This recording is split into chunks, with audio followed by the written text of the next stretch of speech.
In patient care areas, the use of polyvinyl chloride, or PVC conduit under a slab on grade is permissible, provided a grounding conductor is installed within the raceway. This exception is detailed in National Electrical Code, or NEC, Section 517.30e, which specifically addresses patient care areas. The exception states that type PVC conduit shall be permitted with a grounding conductor installed within the raceway is provided in 250.130c and 250.118. It is crucial to understand the grounding requirements outlined in these sections. NEC Section 517.130c further clarifies the grounding requirements.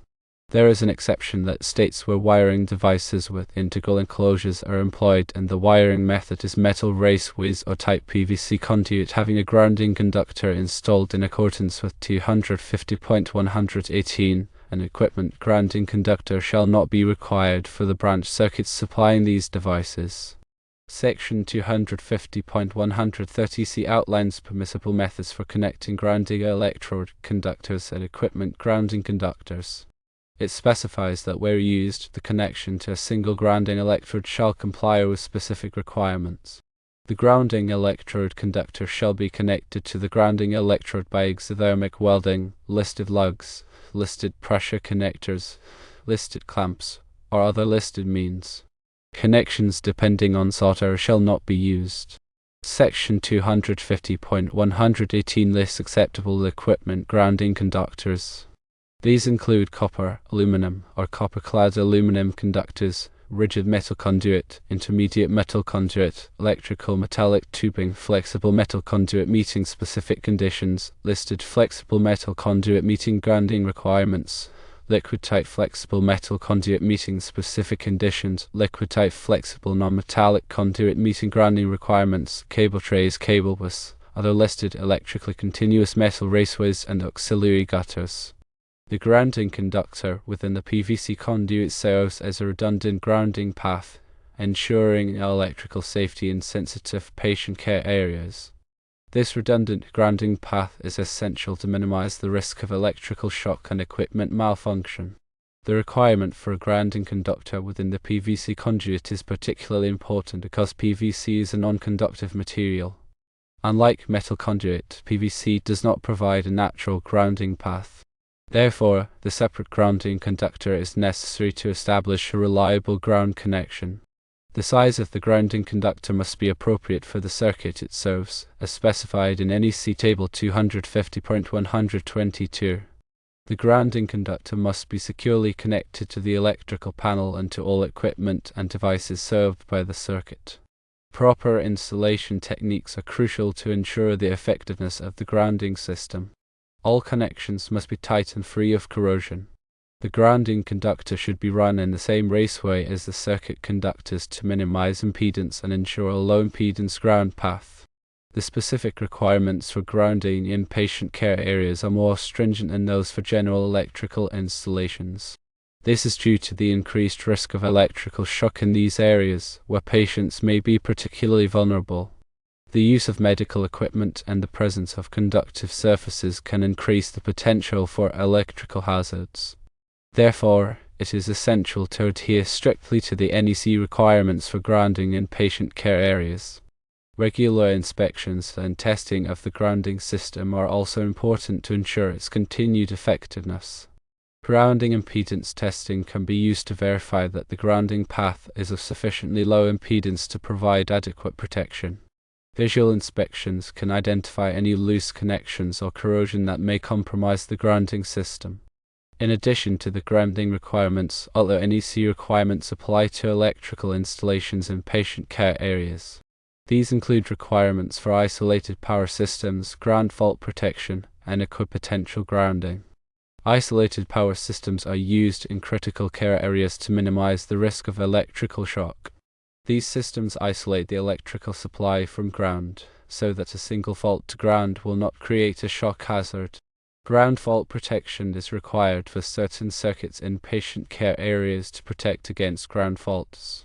Ground fault circuit interrupters, or GFCIs, are commonly used to provide ground fault protection. Equipotential grounding is used to minimize voltage differences between conductive surfaces in patient care areas.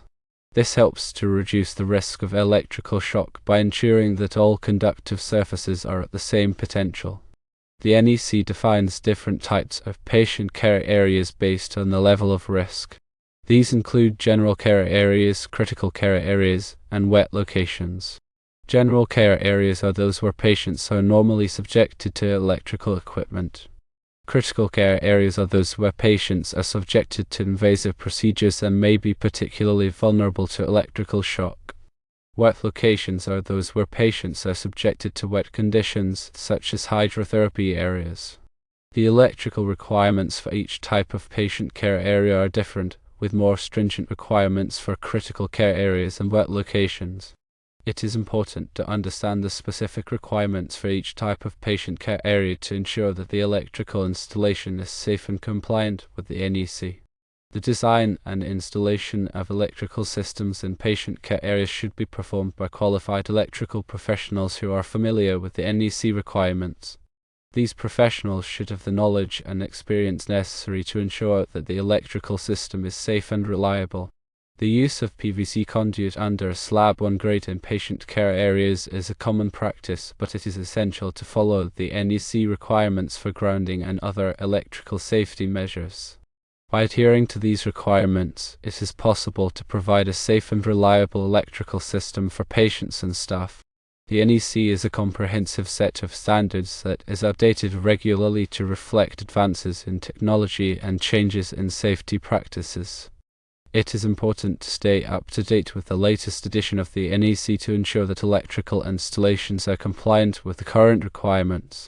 State and local codes may also have additional requirements for electrical installations in patient care areas. It is important to check with the local authorities to determine the applicable codes and regulations. In summary, the use of PVC conduit under slab 1 grade is permitted in patient care areas, provided that a grounding conductor is installed within the raceway in accordance with NEC sections 517.30e and 517.130c. It is crucial to understand and adhere to the NEC requirements for grounding and other electrical safety measures to ensure a safe and reliable electrical system in patient care areas. This includes selecting the appropriate size and type of grounding conductor, ensuring proper connections, and performing regular inspections and testing. By following these guidelines, electrical professionals can help to protect patients and staff from electrical hazards in healthcare facilities. The NEC provides detailed guidance on the selection, installation, and maintenance of electrical equipment and systems in patient care areas. It is a valuable resource for electrical professionals who are responsible for ensuring electrical safety in these critical environments. Compliance with the NEC is essential to protect patients and staff from electrical shock, fire, and other electrical hazards. Therefore, it is crucial to stay informed about the latest NEC requirements and to follow them diligently. The NEC also addresses other aspects of electrical safety in patient care areas, such as the use of isolated power systems, ground fault protection, and equipotential grounding. These systems are designed to minimize the risk of electrical shock and to protect sensitive medical equipment from electrical interference. Electrical professionals should be familiar with these systems and should know how to install and maintain them properly. In addition to the NEC, other standards and guidelines may also apply to electrical installations in patient care areas. These include standards from organizations such as the National Fire Protection Association, or NFPA, and the Institute of Electrical and Electronics Engineers, or IEE. It is important to be aware of all applicable standards and guidelines to ensure that electrical installations are safe and compliant. The design and installation of electrical systems in patient care areas is a complex and challenging task. It requires a thorough understanding of electrical principles, the NEC, and other applicable standards and guidelines. Electrical professionals who work in these areas should have the necessary training and experience to perform their work safely and effectively. They should also be committed to continuous learning to stay up to date with the latest advances in technology and changes in safety practices. By following these guidelines, electrical professionals can help to create a safe and reliable electrical environment in patient care areas, protecting patients and staff from electrical hazards. Always consult the latest edition of the NEC and local codes for specific requirements and interpretations. It is important to note that the information provided here is for general guidance only and should not be considered a substitute for professional electrical advice. Always consult with a qualified electrical professional for specific recommendations and to ensure compliance with all applicable codes and regulations. In addition to the NEC requirements for grounding, there are also requirements for bonding in patient care areas. Bonding is the process of connecting all metal parts of an electrical system together to create a low impedance path for fault current. This helps to reduce the risk of electrical shock and to protect equipment from damage. The NEC specifies the types of metal parts that must be bonded in patient care areas, as well as the methods for making the bonding connections. Proper bonding is essential to ensure the safety and reliability of electrical systems in patient care areas. The NEC also addresses the issue of electromagnetic interference, or EMI, in patient care areas. EMI can interfere with the operation of sensitive medical equipment and can even pose a safety hazard. The NEC provides guidelines for minimizing EMI in patient care areas, such as the use of shielded cables and filters. Electrical professionals should be aware of the potential for EMI in patient care areas and should take steps to mitigate it. The installation of electrical systems in patient care areas should be carefully planned and executed to minimize the risk of electrical hazards. This includes selecting the appropriate equipment and materials, following proper installation techniques, and conducting thorough testing and inspection. Electrical professionals should work closely with healthcare facility staff to ensure that the electrical system meets the needs of the facility and provides a safe and reliable environment for patients and staff. Regular maintenance and testing of electrical systems in patient care areas are essential to ensure their continued safety and reliability. This includes visual inspections, electrical testing, and preventive maintenance. Electrical professionals should develop a comprehensive maintenance program for electrical systems in patient care areas and should follow it diligently. The use of technology in healthcare is constantly evolving, and electrical systems must be able to keep pace with these changes. Electrical professionals should be aware of the latest technological developments and should be able to adapt electrical systems to meet the changing needs of healthcare facilities. This includes the integration of new medical equipment, the implementation of energy-efficient technologies, and the use of smart building systems. Electrical safety in patient care areas is a shared responsibility. Healthcare facility staff, electrical professionals, and equipment manufacturers all have a role to play in ensuring that electrical systems are safe and reliable. By working together, these stakeholders can help to protect patients and staff from electrical hazards. The NEC is a living document that is constantly being updated to reflect advances in technology and changes in safety practices. Electrical professionals should stay informed about the latest changes to the NEC and should incorporate them into their work. This includes attending training courses, reading industry publications, and participating in professional organizations. Electrical safety in patient care areas is a critical concern that requires the attention of all stakeholders. By following the NEC requirements, adhering to best practices, and staying informed about the latest developments, electrical professionals can help to create a safe and reliable electrical environment for patients and staff. The PVC Conduit, while offering advantages like corrosion resistance and ease of installation, necessitates the inclusion of a dedicated grounding conductor to compensate for its non-conductive nature. The selection of the appropriate size of grounding conductor is crucial, and this is dictated by NEC Table 250.122, which correlates the grounding conductor size with the rating of the overcurrent protection device in the circuit. The grounding conductor must be installed in the same raceway as the circuit conductors, as this minimizes impedance and provides a low impedance path for fault current to return to the source. This low impedance path is essential for the rapid operation of overcurrent protection devices like circuit breakers or fuses, which will quickly interrupt the circuit in the event of a ground fault, preventing dangerous voltage from appearing on exposed metal parts. When making connections to the grounding conductor, it is imperative to use listed connectors that are specifically designed for grounding purposes. These connectors provide a reliable and low-resistance connection, ensuring the effectiveness of the grounding system. Connections should be torqued to the manufacturer's specifications to ensure a secure and lasting connection. The grounding system should be visually inspected on a regular basis to identify any signs of corrosion, loose connections, or other damage. Grounding impedance testing should also be performed periodically to verify the integrity of the grounding system and ensure that it meets the required performance standards. If any problems are detected, they should be corrected promptly to maintain the safety and reliability of the electrical system. Furthermore, supplementary grounding may be required in certain areas of patient care facilities, particularly in locations where sensitive electronic equipment is used. Supplementary grounding helps to minimize electrical noise and interference, which can disrupt the operation of medical devices and compromise patient safety. The NEC provides guidance on the installation of supplementary grounding systems, including the selection of appropriate grounding electrodes and bonding methods. The design and installation of grounding systems in patient care facilities should be performed by qualified electrical engineers and technicians who have specialized training in healthcare electrical systems.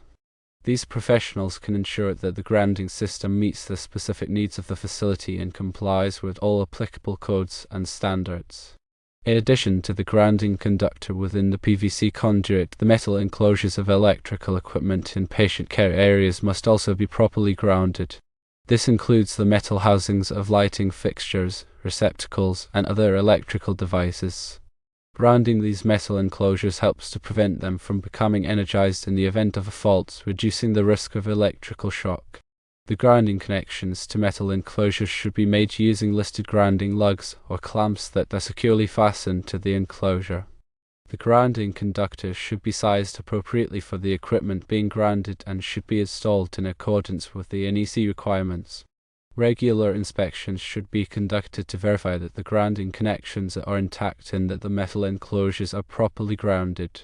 Equipotential bonding is another important aspect of electrical safety in patient care areas.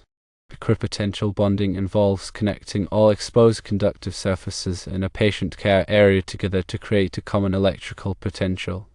This helps to minimize voltage differences between these surfaces, reducing the risk of electrical shock. Equipotential bonding is particularly important in areas where patients may be in contact with multiple conductive surfaces simultaneously, such as in operating rooms or intensive care units. The NEC specifies the types of conductive surfaces that must be equipotentially bonded in patient care areas, as well as the methods for making the bonding connections. The bonding connections should be made using listed bonding jumpers or clamps that are securely fastened to the conductive surfaces. The bonding jumper should be sized appropriately for the application and should be installed in accordance with the NEC requirements. Regular inspections should be conducted to verify that the bonding connections are intact and that the equipotential bonding system is functioning properly. It is important to understand that the grounding and bonding requirements in patient care areas are more stringent than those in other types of occupancies. This is due to the increased risk of electrical shock in these areas, where patients may be particularly vulnerable. Therefore, it is essential to follow the NEC requirements carefully and to consult with qualified electrical professionals when designing and installing electrical systems in patient care facilities. By adhering to these guidelines, we can help to ensure the safety of patients and staff in these critical environments. The electrical system should also be designed to minimize the risk of arc flash hazards. Arc flash is a dangerous electrical phenomenon that can occur when a short circuit develops in electrical equipment. Arc flash can produce intense heat, pressure, and light, which can cause severe burns, blindness, and even death. The NEC requires that electrical equipment be labeled with arc flash hazard warnings to alert workers to the potential risks. It also requires that workers wear appropriate personal protective equipment, or PPE, when working on energized electrical equipment. Electrical professionals should conduct arc flash hazard assessments to determine the potential risks in patient care areas and to develop appropriate safety procedures. These procedures should include the use of PPE, the implementation of lockout/tagout procedures, and the training of workers on arc flash safety. By taking these steps, we can help to minimize the risk of arc flash injuries in patient care facilities.